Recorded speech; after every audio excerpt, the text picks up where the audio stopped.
Hi, everybody. I'm going to introduce myself for those of you who don't know me. My name is Rebekah Peluszak, although most people call me Becky. I am an illustrator and designer and owner of Rebekah Peluszak Design. I am a wife and a mom of two babies who aren't really babies anymore. They're 6 and 11. I could keep telling you about me and myself, but most of the things you could probably just guess or already know. But why I am talking to you today is because of something that I have never shared publicly or addressed directly. I have a hereditary bipolar disorder called cyclomethea. And I have had signs and symptoms of it since adolescence, but was just recently diagnosed in the last few years. Because of this, I have been on a lifelong journey to better my mental health, battling my mental illness, and that's why I'm sharing with you today. There's a lot of things that I've learned and tools that I've gained over the years, and I hope that the things that I share with you will be useful to you. With that being said, I need to give a disclaimer. I am not a medical or mental health professional. Everything I'm sharing, like I said, is things that I've gained, tools that I've gained through personal experience, professional help, and outside resources. It is your own personal responsibility to seek professional help before implementing any life-altering practices. Now, let's get into it. So hopefully everybody got to see the handout. It's really more like an email out of the workbook, you could call it. On the first page, you'll see something listed as art therapy. So what you're going to do is in that box, you are going to take a pencil or writing utensil. I don't care if you even pull out the paints. But what you're going to do is you're going to draw a line. And then you're going to draw another line. And then you're going to draw a dot or a circle or a shape. It's basically just connecting abstract movements of your pencil together. It could be swirls, anything. You do that till you fill the page. Fill that box up with all of these meaningless movements. With that being said, you may want to attach an emotion or feeling or a worry or something you've been thinking about to each movement of your pencil. But it doesn't have to be. It can just be meaningless lines. And what this actually does, it allows your brain to just kind of take a breath. There's no end goal. You shouldn't try to make it look like anything, but just the motion of the pencil on the piece of paper, it's a release and a sigh for your brain. This is what I do when I'm stressed out and I kind of can't form a thought and don't really know what to do anymore. This is a good way for me to kind of just relax. It's almost meditative. So you can keep on doing that throughout the talk, or you can come back. That's totally up to you. But let's get into the meaty stuff. So the first thing we're going to talk about is whether our mental health and mental illness, the terms, the same thing. Now, this might seem like a simple question, but I find that often people use the terms interchangeably when referring to what they actually mean as mental illness. Mental health is referencing the state of your mind's wellness, whether it is good or bad. Just like you have physical health, you have mental health. Mental illness refers to the sickness, disease, or condition directly impacting your mind's ability to function properly or altering the way it functions in normal situations. Now, self-care is where good mental and physical health begin.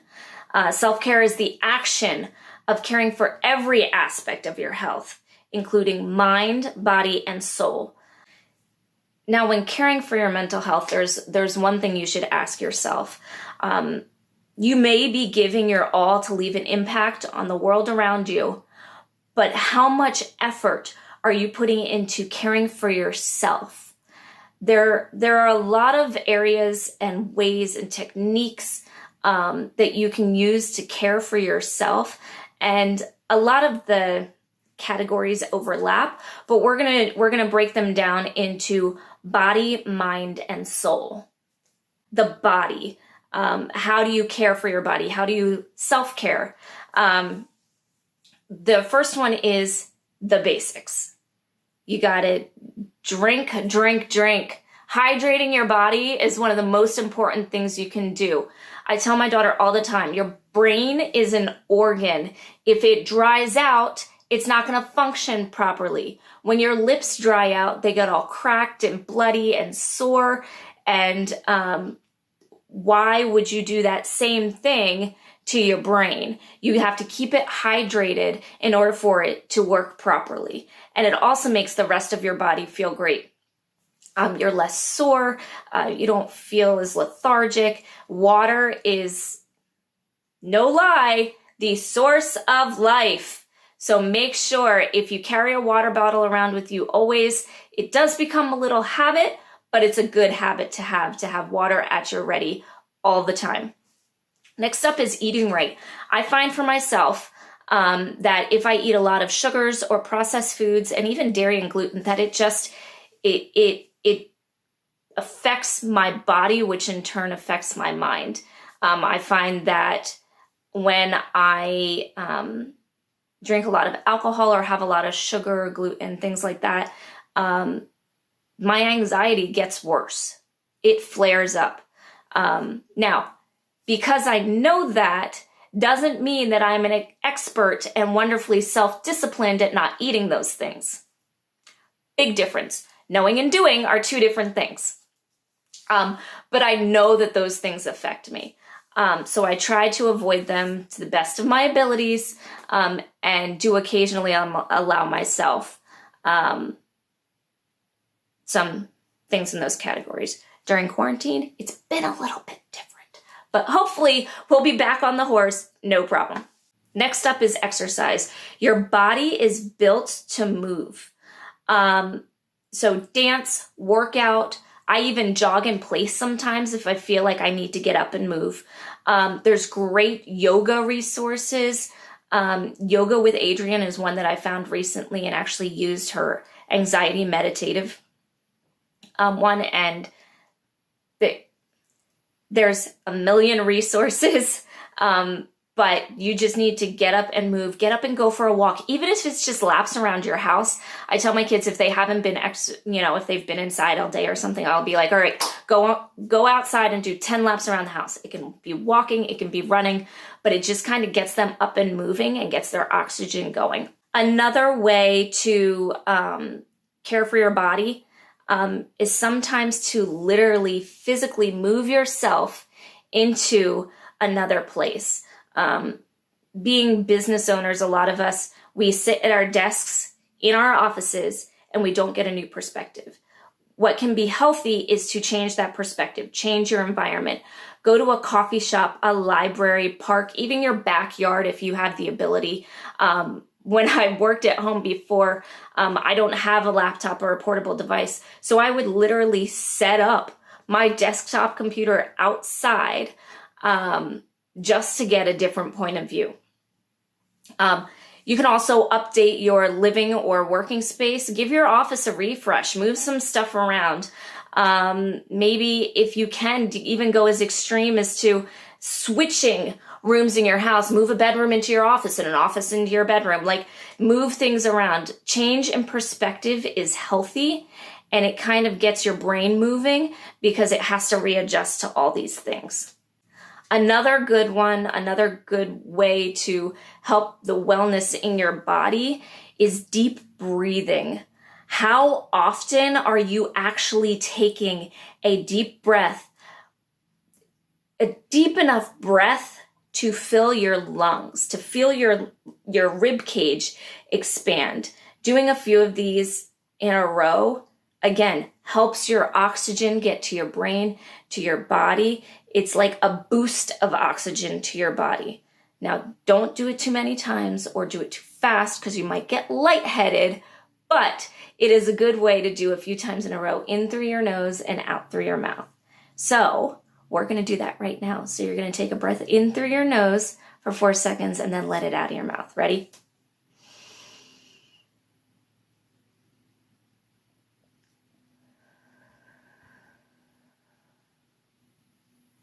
It's a really good way to recenter yourself too.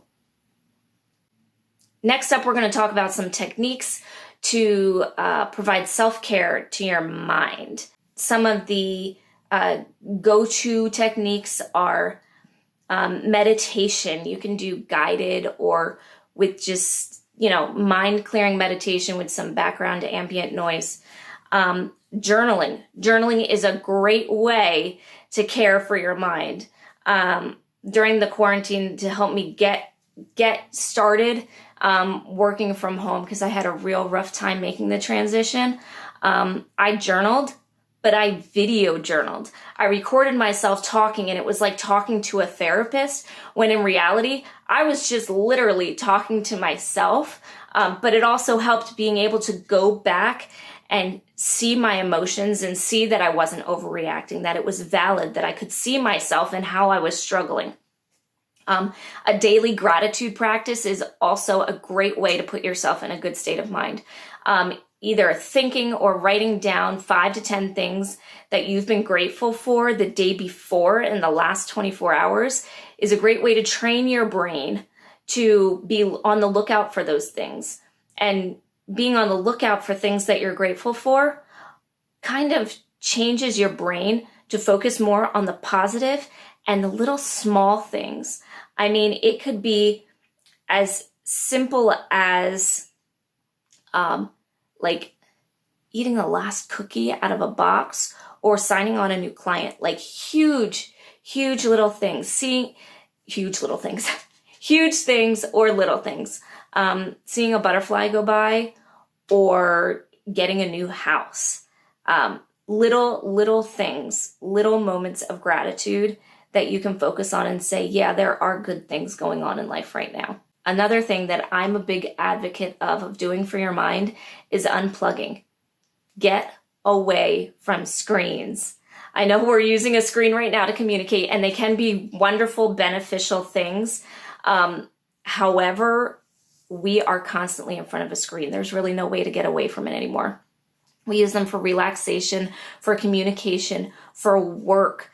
There are very few things anymore that we don't have to use a screen for. I mean, even labor jobs use screens for communication and things like that. So unplugging from all those devices is a great way to calm your brain, especially when it comes to the internet.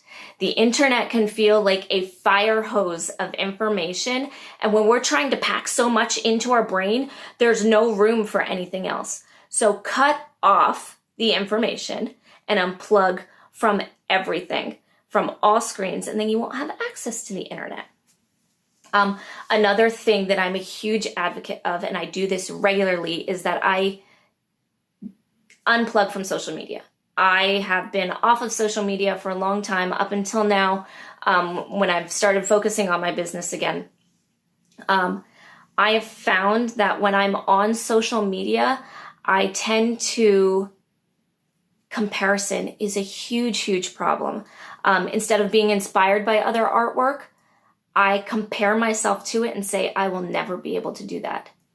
I look at other people, I should be doing this, I should be doing that. Maybe I shouldn't feel this way, maybe I should feel that way. If you cut off the problem, your mind won't be affected by them, or they'll be affected less. You may have other sources, but If you're constantly shoving your brain full of, they're better than me and I'll never be that good, you're going to live, your brain is going to function in that capacity. It's going to function in that negative space, and it's not healthy. So I would recommend that even if you are normally okay with social media, do a social media fast. Just delete all your apps, log out of everything for, I would recommend a week. If you can't do a week, do a day. But it's amazing how much you'll show yourself why you go on if you're bored, if your brain has a break. It's just a habit to go into Instagram and scroll for a minute. Take a fast and see how you react without it. I'm telling you, you're gonna find other things to do to occupy your time. You're gonna find other ways to be bored. I would strongly recommend doing a social media fast. So one measure I'm going to tell you about, I'm not really a fan of in principle, but sometimes it just needs to be done. If you're in a bad headspace, sometimes distracting yourself can allow for a moment of peace and rest, enough to give yourself a boost to get back into it and deal with it. Sometimes when I'm in a crazy headspace, sometimes I just need to distract myself by watching TV, watching a movie, or playing with my kids. It allows for that breath and reset. I will tell you though, it is unhealthy to use distraction as a form of running from your feelings or not dealing with them. If that's the way you're using distraction, is to hide from feelings or problems, don't do it. It's unhealthy. You need to be able to address them head on. So next we're going to talk about how to care for your soul. The first one is one that was a habit that I had to break. It was a mentality that I had to break, and I'm sure that many of you need to break it as well. We need to speak kindly to ourselves. We are so hard on ourselves. We say things to ourselves that we wouldn't dare say to other people. I'm a failure. I'm stupid. They're better than me. We say these things constantly all the time to ourselves, but we would never say to one of our friends, yeah, they are better than you. We wouldn't. We just wouldn't. We need to speak to ourselves the way we would talk to someone else in our group, in our Tuesdays Together group. You would never say those things to someone in our Tuesdays Together group. You would say things like, you're amazing. You are so talented. You've got this. You are doing your best. We would say those things to another person. We need to start saying them to ourselves. You may think, well, I'm just lying to myself, but you lie to yourself long enough like that, and you're going to start to realize that that is the truth. You are amazing. You are talented. There are actually practices where you write down things that you're trying to convince your brain of. And that is why, because if we write it long enough, we're going to start to realize that, yeah, these are true about me. I am talented. I do know what I'm doing. I have knowledge on this subject. They are not better than me. Another great way to care for your soul is to serve others. Oftentimes we get so focused on our own situation, we overthink, and then we spiral into a dark hole, a dark headspace that we can't get ourselves out of. Serving others helps us get out of our own head and makes us focus on others and their needs. It removes our problems as the center of our universe, and the center of our world, and allows for perspective. Another good way to care for your soul is to be inspired and get creative. So be inspired. Look at visual art, performance art, soak in nature, play, run around and play. Pretend you're 9 years old and do your favorite thing that you did when you were 9 years old. I wouldn't recommend running down the street and screaming, but each his own. No judge. But Get inspired by things that are wonderful. Get inspired by things that may not be so great. Look at terrible artwork. Look at wonderful artwork. Watch a middle schooler's musical or go to Broadway. Like, find something to be inspired by, and then get creative. Make anything. Make good art, make bad art. Throw paint against the wall, or make your next masterpiece. Write words, make sandcastles. Just get creative. Get that part of your brain moving. Some creativity triggers more creativity. I have found recently in my personal experience that I was at a point where I was not creative or inspired at all. And now that my mental health situation has changed just a bit, I am being inspired again. I am being creative again. I find that I write down one idea and then it triggers another and triggers another and triggers another. And I'm so excited to be back in this space. So if you're having a hard time with that, search for inspiration and get creative. It will help get the ball rolling into a snowball effect. This last way to care for your soul might be a little tricky, especially the way that we have trained our brains in this culture and society, is to sit in silence. And I mean silence. No music, no TV, away from kids if you have them. Silence, a quiet room, an outdoor space away from highways and roads. It's restorative, I guess is a good word.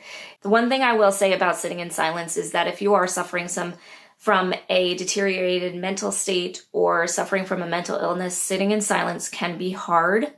And if you can't do that because of racing thoughts or sensitivities, don't harbor guilt for not being able to do it. Just don't do it. One of the big parts of self-care is knowing yourself, knowing what works for you, knowing what doesn't work for you. Not everything works for everybody. Some of the things that I know work for me are a hot shower, like we talked about, a hot shower and quiet. My happy place is anything to do with water. Shower, beach, waves, even soundscapes of the ocean and waves is my happy place. So anything to do with that for me, I know is going to be calming. Another thing for me is music. So if I need to zone out and I can't because there's sounds going on around me or something, I will put on headphones and listen to, if I'm trying to get myself like hepped up and motivated, I'll listen to an upbeat playlist of my favorite songs. If I'm trying to chill out or am in a really negative headspace, I will turn on something. One of my favorite things to turn on is like lo-fi beats, or like I said, the ambient sounds like oceans, things without words, because then you're not being influenced by what they're saying. They're not being impacted. You've got enough going on in your brain already. You don't need the words and lyrics of something on the outside. Another thing for me, like I said, is getting away from the screens, getting away from social media. And then one that I've trained myself to do is to ignore my to-do list. This might sound counterproductive, but being an overachiever and a perfectionist and constantly needing something to do, I've learned that one of the good ways for me to rest is just to completely forget about the things that I need to do and tell myself it's okay to put them aside. Now, there's a big difference between rest and procrastination, and I had to learn the difference between the two, and it has made me aware of whether I'm procrastinating or just needing to rest and whether it's okay to rest. But being able to ignore your to-do list, even just for a little while, is a really healthy thing to be able to do. Do you pay enough attention to yourself? And do you know yourself well enough to recognize red flags in regards to your mental health. One big thing for business owners and creatives is burnout. Do you know the red flags of burnout? Are you experiencing the red flags of burnout? Just a few signs and symptoms can include, but are very much not limited to, chronic fatigue, forgetfulness, impaired concentration and attention, loss of enjoyment, detachment, increased irritability, and know that creative burnout is a thing, specifically in the creative aspect of your mind. In her article, What Being in a Devastating Creative Burnout Taught Me, Nathalie Sajan said, creativity is not a gift. It is a muscle. And just like a physical muscle, your creativity can shrink or get injured. Remember that. It can shrink and get injured.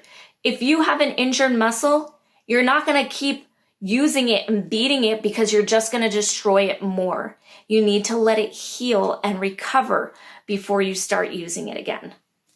Now, I really want to talk about the red flags of mental illness. If you notice something is off about yourself, or someone says, hey, you're just not yourself lately, don't ignore it. Address it. Signs and symptoms can include, but are very much not limited to, dramatic changes in sleep and appetite habits, mood changes, feeling disconnected, decrease in functioning or apathy. Now, here, I'm going to get close to you to tell you this. If you are having thoughts of harming yourself or others, this is an emergency. This is a mental health emergency. This is more than just a red flag. This is a blaring alarm telling you that you need help. Get it now. If you are having these thoughts, you need to seek mental health or medical help immediately. This is an emergency. Don't put it off till later. Don't wait and say, I'm going to see how I feel in a few hours. You need to address it immediately because this is an emergency. So I know that is an extreme situation, but that many people find themselves in that situation. So it needs to be handled. However, let's talk about when you need to see a counselor or when you should see a counselor. I see a counselor every other week. If I'm going through a particularly stressful period of life, I will see my counselor more. I actually asked my counselor for her professional advice on when you should take that step to talk to somebody. And her immediate reaction was, don't wait. Don't wait for the red flags to show up. Don't wait until there's a problem. If you go ahead of time, you'll be ahead of the game.